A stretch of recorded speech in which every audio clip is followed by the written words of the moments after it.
Hello and welcome to the February pilot series of our podcast. So it is myself, C, and Alex here. And so January's theme was very much based around January type topics, and it was called Regenerate January. We haven't actually got a title for February because these 4 topics are going to be a little bit more conversational. Yes. Hence the dining table. Yes. And personal, I guess. These are going to be a little bit, so you get to know us a little bit better, I guess, through these 4. So today's conversation topic stemmed from, and Alex, you're going to have to remind me, I'm so bad with names.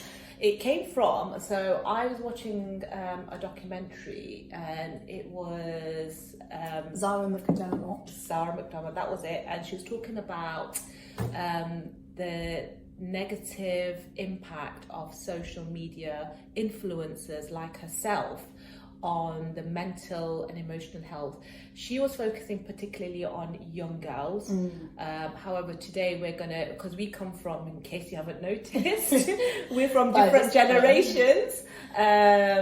So we're gonna come out from different angles. So, and one of the, what I'm gonna say this up front, is that some of the feedback that we had, a lot of it, thank you first of all for giving us the feedback, was the length of the podcast. We do appreciate that, you know, you love the topics but sometimes don't have like 45 to 50 minutes to spare.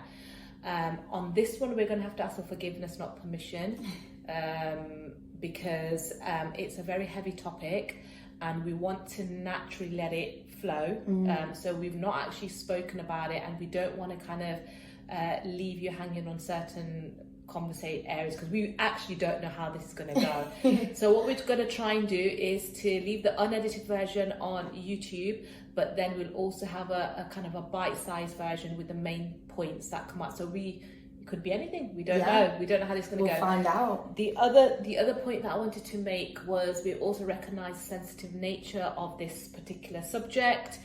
It may be triggering for some. So in the so first of all, look after your mental health first and foremost. Be kind to yourself. In the post, I will put some links to some places you can go to for help. But if in doubt, just DM me. I don't have the answers. I may, depending on who you are, where you're from, I'll try my very best to signpost you to kind of the help that's available out there.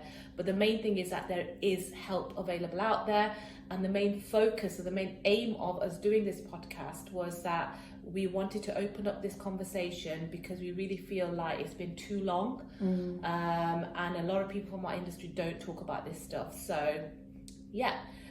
So just talk a little bit about your reflections of that particular documentary, first of all. So you watched it first, didn't you? Yeah. And then we watched it together. I found it really interesting and very raw of Zara to be somebody within the space who obviously posts health and wellness posts, fitness posts, considers herself an influencer, to explore those options. So I thought that it was really nice of her to do the documentary being somebody within that space rather than somebody external to that space. She got a little bit of negative feedback about it when posting that she was doing it. But it's important for the people within that space to understand the importance of what they're posting more than somebody externally coming in and trying to post these people as bad, because they're just posting, that's her career, you know, they're posting those things because that's what gets views and engagement and pays for their, you know, their sponsors to pay their bills. So I liked that she was someone who was within that space, learning about that space with a very open mind, and willingness to learn as well. I thought it was really strong of her. I thought so too, because it's so easy for us to judge people like her. I mean, I don't know, I've never seen Zara McDermott because I'm not a Love Island fan. I watched her on Love Island. I don't know who she is, I don't know her story yet. So I watched it from a completely blank canvas background, although I'm aware of influencers like her. If you don't know, if you haven't seen the documentary, again, I'll put the link in the post. If you've got iPlayer, it's worth a watch. And she's got a she's got a page which is very much dedicated to recipes, clean eating, but also has pictures, and we are visual creatures, of her posting herself in bikinis, her before and after, which she got a lot of hate for, and she was trolled apparently.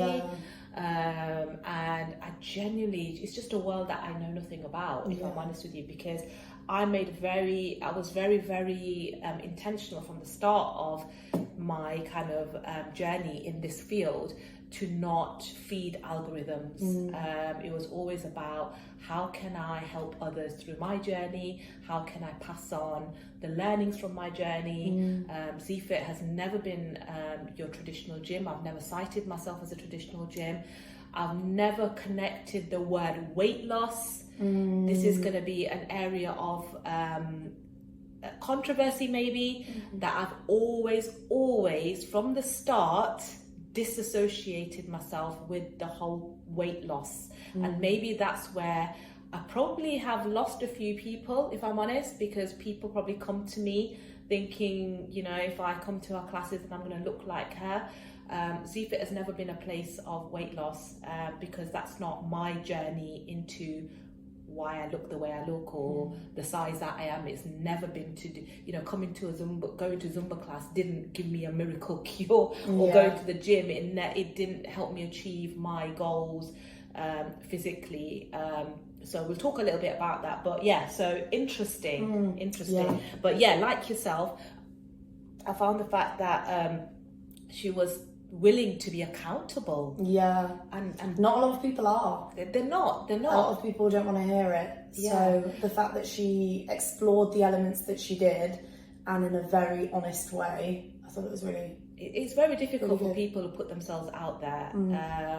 You know, it's a real fine balance between it's kind of, where does it become about our ego, and where is it about our real purpose and intentional, you know, wanting to help others to, and that's a journey that we are individually on in our field. And I don't think a lot of people appreciate how difficult that can be, because we all have it, and not kind of understanding that, and not being honest. You know, that fact that, you know, some of us, you know, she probably, you know, that I'm sure when she looked at herself, and she did say it in the documentary, when she looked at herself in the mirror after she lost the weight, or she got a six-pack, that's what she said. She got the six-pack. She was really proud of it, and to a certain extent, it should be okay for her to post that. So I'm gonna summarize. I'm gonna save you, and this is probably gonna take an hour, but I'm gonna save you a whole hour of listening to this, and to say there are no villains on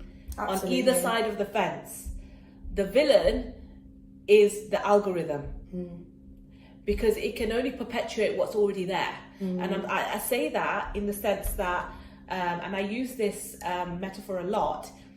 If you've got a carton of orange juice, you're only going to be able to get orange juice out of it. You're not going to be able to pour apple juice out of it. So if certain posts, if certain ideas, if certain people are triggering negative thoughts, mindsets, then that stuff is there.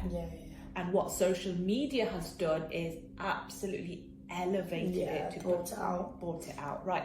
Okay, so enough of that. So I'm going to start off with, all right, so your questions, go on. Yes, so I'm going to keep it short and sweet to post to Z. We'll keep it quick. Around the industry, personal training, professionals, and eating as well. So, do you think that if you'd have grown up in a generation like mine, a generation like your daughter's, with social media around a heck of a lot, do you think you'd have a different attitude towards food and exercise? So do you think you would have had a very different attitude then, and having lived that now? This is a difficult one for me to kind of answer, but I'm going to try and keep it really short and sweet. And my knowledge and understanding of the brain as I do now, and I'm no expert, I'm not a scientist, but obviously this is a field that I'm very passionate about because of my own life experiences. For those of you that don't know, my mum suffered a lot with mental health, and I grew up as a carer because she experienced a lot of discrimination and got the wrong treatment, which then inevitably had very, very dire consequences and affected everything in my family. So that's why it's an area I'm so passionate about. So because I know about my circumstances growing up, and if those same circumstances apply now, all those adverse childhood experiences, if you add together social media, because I already had, because I used to watch Kylie Minogue on Top of the Pops, and I aspired to look like her, and that's where, to be honest with you, my inspiration of what I wanted to look like and what size I wanted to be was Kylie Minogue. And she's tiny, she still is, and that's just her natural body, you know. I don't know, I can't say, but that's who I was inspired by. So what I would say is that because of where I wasn't in a healthy headspace anyway. What social media would have done is perpetuated that, and I think I would have ended up a lot worse, if not dead.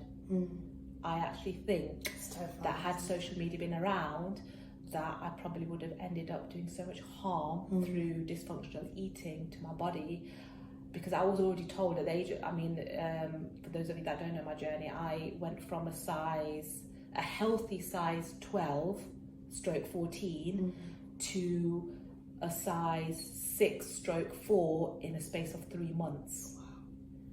And this was through restricting my diet and not eating. It was a form of control. So if there are internal problems, and this is just generally speaking, especially especially if you're young, then impressionable, then what could be very harmless and harmless posts and people can have very damaging impact. Now, you could argue, well, where does the responsibility lie then? It lies with the regulators. There's no answer. It's very complex. But the short answer is I'd be dead. Very, very scary. Scary. Definitely. And why I'm so passionate about all this stuff. Yeah, definitely. Yeah. So obviously in terms of health and wellness and where we fall, we are both coaches. We both do have an influence to the people that we teach to a certain element, especially whilst doing this. So if you were to look for your own coach, let's go with now. Okay. What would you want them to be like? If you had somebody kind of dictating how you would approach your health and fitness, to outsource it, what would you want them to be, and how would you want them to approach it? Okay, so in terms of a coach, I would probably use the word where I'm at in my life right now, because I'm quite comfortable in my physical health. I would want a coach that would be empathetic, would listen, and be a place where I was able to go to for advice based on health, not fitness, if that makes sense. Yeah. And not for my physiology, but for my mental health. Okay. So to link exercise and probably, and this is going to sound and this is a bit nuanced, but not for myself. I wouldn't want a coach for myself. Yeah. I want a coach so I can be a better coach. Does that make sense? Yeah, absolutely. Everyone says all coaches need coaches. Yeah, I don't want. Okay. I'm going to completely rethink that answer. So I want a coach so I can be a better coach and a better mentor, because again, I totally understand when I'm at certain spaces and places talking about this stuff, looking the way I do, being the size that I am, no matter how well intentional my messages are, from a perception point and from a receiving point, and that's all I'm really interested in about helping people and changing their lives. That's my North Star. My North Star is not to say to people, oh, look at me, I don't. You know, I have insecurities just like everybody else. There's parts of me that I absolutely hate, you know, and I'm on a journey. And, you know, like I said, my identity isn't attached to the way that I look. And there's always going to be someone better looking, in better shape. And, you know, you're going to, if that's what I was about, then very soon, you know, I'm not saying that there wasn't once a time, or there isn't, we all have negative parts of us like envy, competitiveness and all of this, but I'm very intentional about keeping those in check. So I guess I would like a place where I was able to explore all of that, to make sure that when I was out there doing stuff like this, giving messages, that I was able to explore that with a coach that I could trust. So that I was heading towards my North Star, and that's to help people. And like Zara said, you know, the idea that me being somewhere is making someone feel a certain way, it's upsetting, you know, because that's not what I'm in this field for, and it makes me feel quite emotional talking about it, because, you know, I started out in finance, my background is finance, economics, you know, this is not what it is for me. For me, I went through a very toxic journey with food and exercise, which nearly cost me my life and meant that my daughter grew up without a mum. And I just don't want to see anyone go through that. That's it. Definitely. And you want to make sure that your intentions always come out. And I don't get carried away. You never want to look back or anyone to turn to you and be like, oh, wait, actually, I think what you said is, you know, is out of sorts in any sort of way. And it's a seed, and it's never gonna. What I've realised is, at the point at which I think I've won and I'm there, is a point I know I'm not, and I need to reflect on this. And it's constant. It's like I listened to a podcast by Jay Shetty where he was being interviewed, and he likens it to watering a seed. And what that means is you have to water a seed daily, because weeds will grow around it, and if you're not watering it daily, you don't know whether it's the seed or the weeds that you're watering. So what I'd like is a coach to ensure that I'm not watering the weeds, which I have found myself over the last 12 years. I'll be very honest with you here. There were points in the last 12 years where I was watering the weeds and not the seed. And I've had to take a step back to go forward. And it's a constant journey.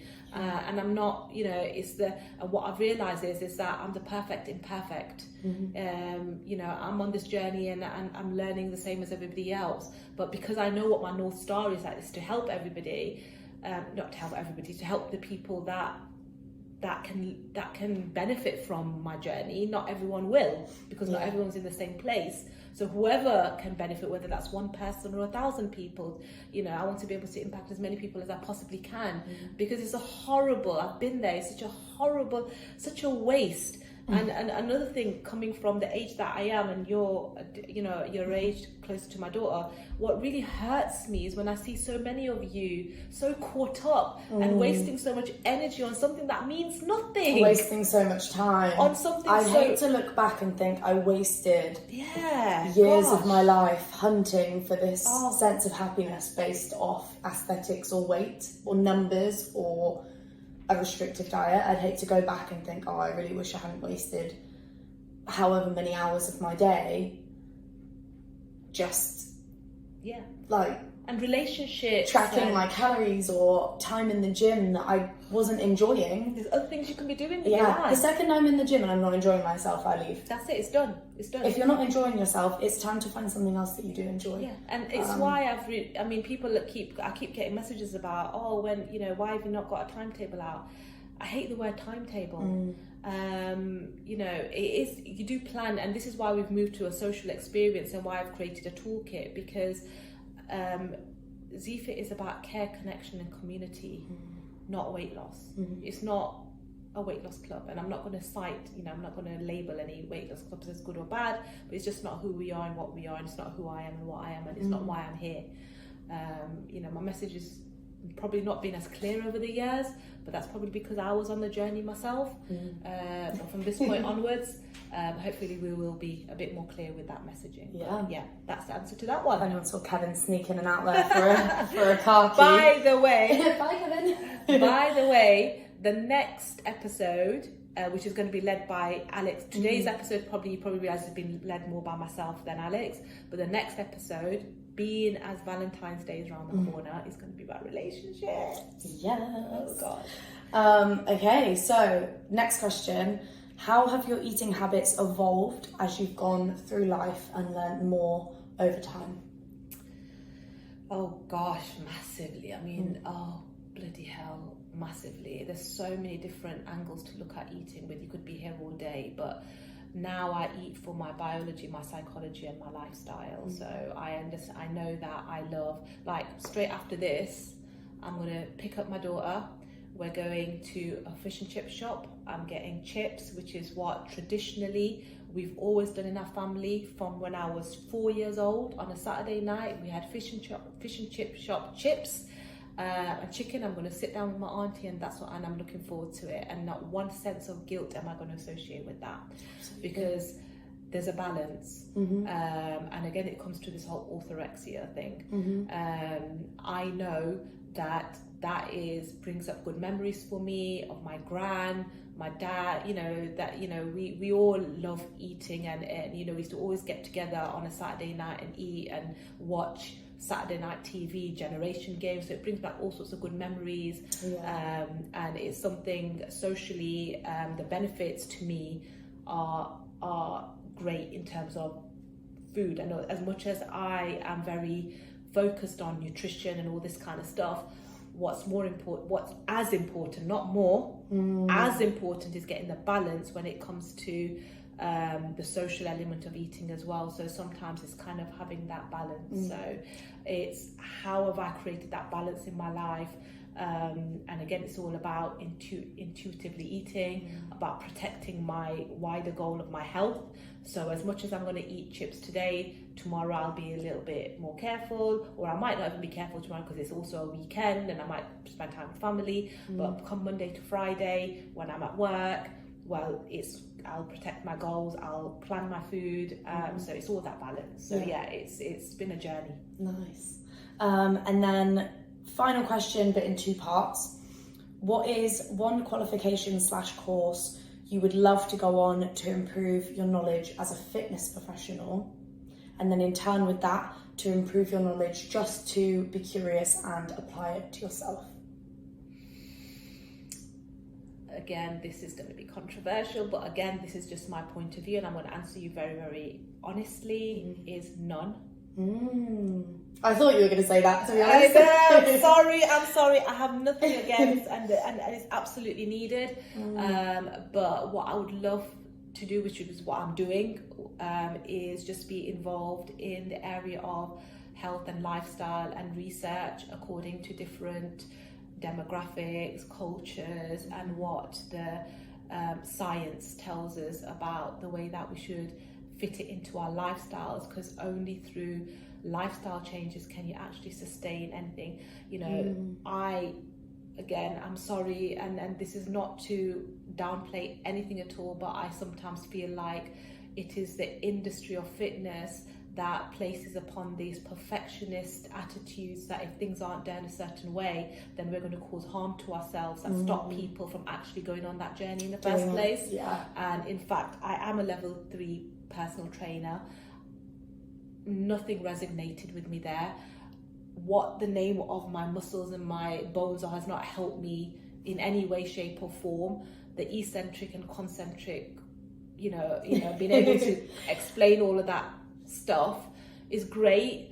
But in reality, to stay safe, you're not always going to be, if we don't teach people to move safely in their life, then what is the point of it being constricted to the gym? Does that make sense? In form of a lunge. I mean, how many times in your day are you gonna lunge and what have you? But if I tell someone how to sit on a toilet, making sure that they're when they get on and off the chair and things like that, so it's lifestyle. So actually maybe the only qualification that I have done recently, which was kind of useful, was exercise referral, which linked our physiology to the science of the exercise and certain exercises that help certain conditions and how you should safely exercise with those conditions.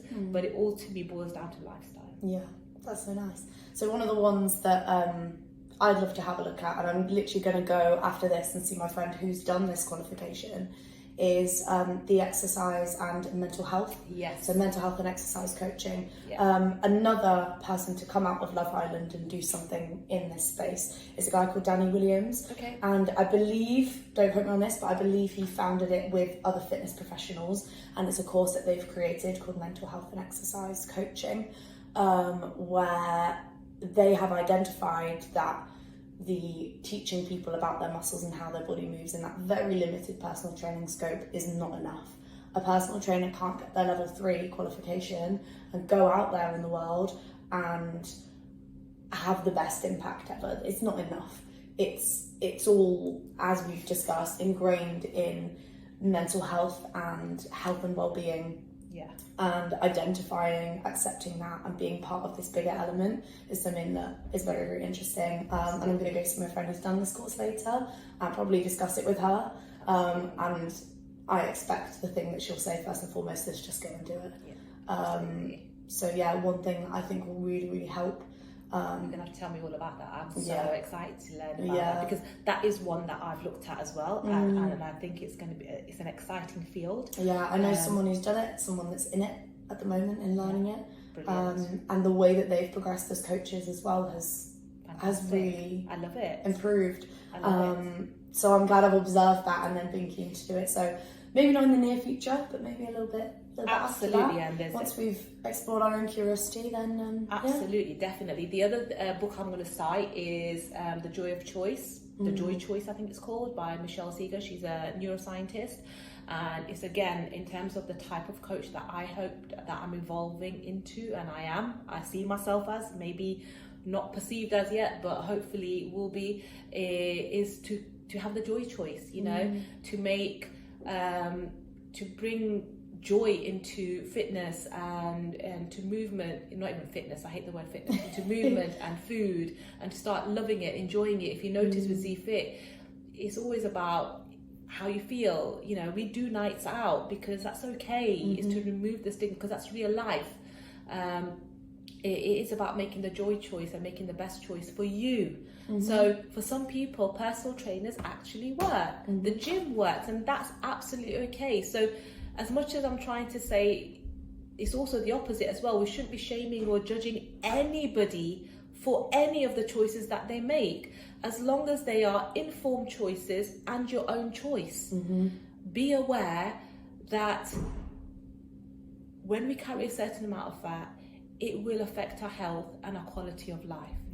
And all our choices related to movement and food around those decisions. And that's a hard distinction when we've been told different messages to make. Ensure that it's your choice, not what someone else has said you should do or what you think you should do based on other people's actions. Absolutely. You know, my hope, my North Star is that we all become better thinkers, so that we are able to listen to our own intuition, and be guided by our own intuition, coupled with methods and motivation from people like myself and Alex. And hopefully I'll find a coach who will give me the motivation and methods to be able to continue doing what I'm doing for you guys, you know. So we're all helping, we're all in this together, you know. That's the thing to say. It doesn't matter whether you're on this side of the table, that side of the table, it doesn't matter. We're all on this journey. And as I go through life's transitions, you know, life happens.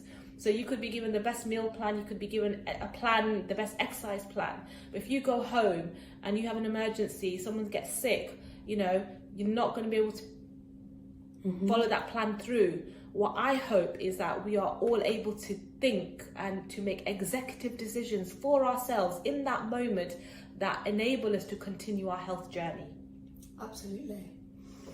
Beautiful way to end. So it is February, Valentine's is coming. Relationships. Not my best. I am no expert. In fact, I am probably one of the on the other side of the table when it comes to relationships. So we're not just talking about romantic relationships, we're just talking about relationships because it does affect our health. We approach health from a holistic, a whole person angle. And absolutely, this time of year can have a negative impact on our emotions, our mental health, which inevitably will affect our health journey and our health, which is why we're bringing this topic up. Absolutely. Okay. Yeah. So Alex, you're going to lead on that one. I am indeed. It's going to be a good one. Okay. Very, very interested to see what comes out. So see you next week. Next week, absolutely. Thank you very much. Thank you. All right. A fun one. Yeah, how did you find that? I enjoyed that. Let's go. Lady, hear me tonight, 'cause my feeling is just so right.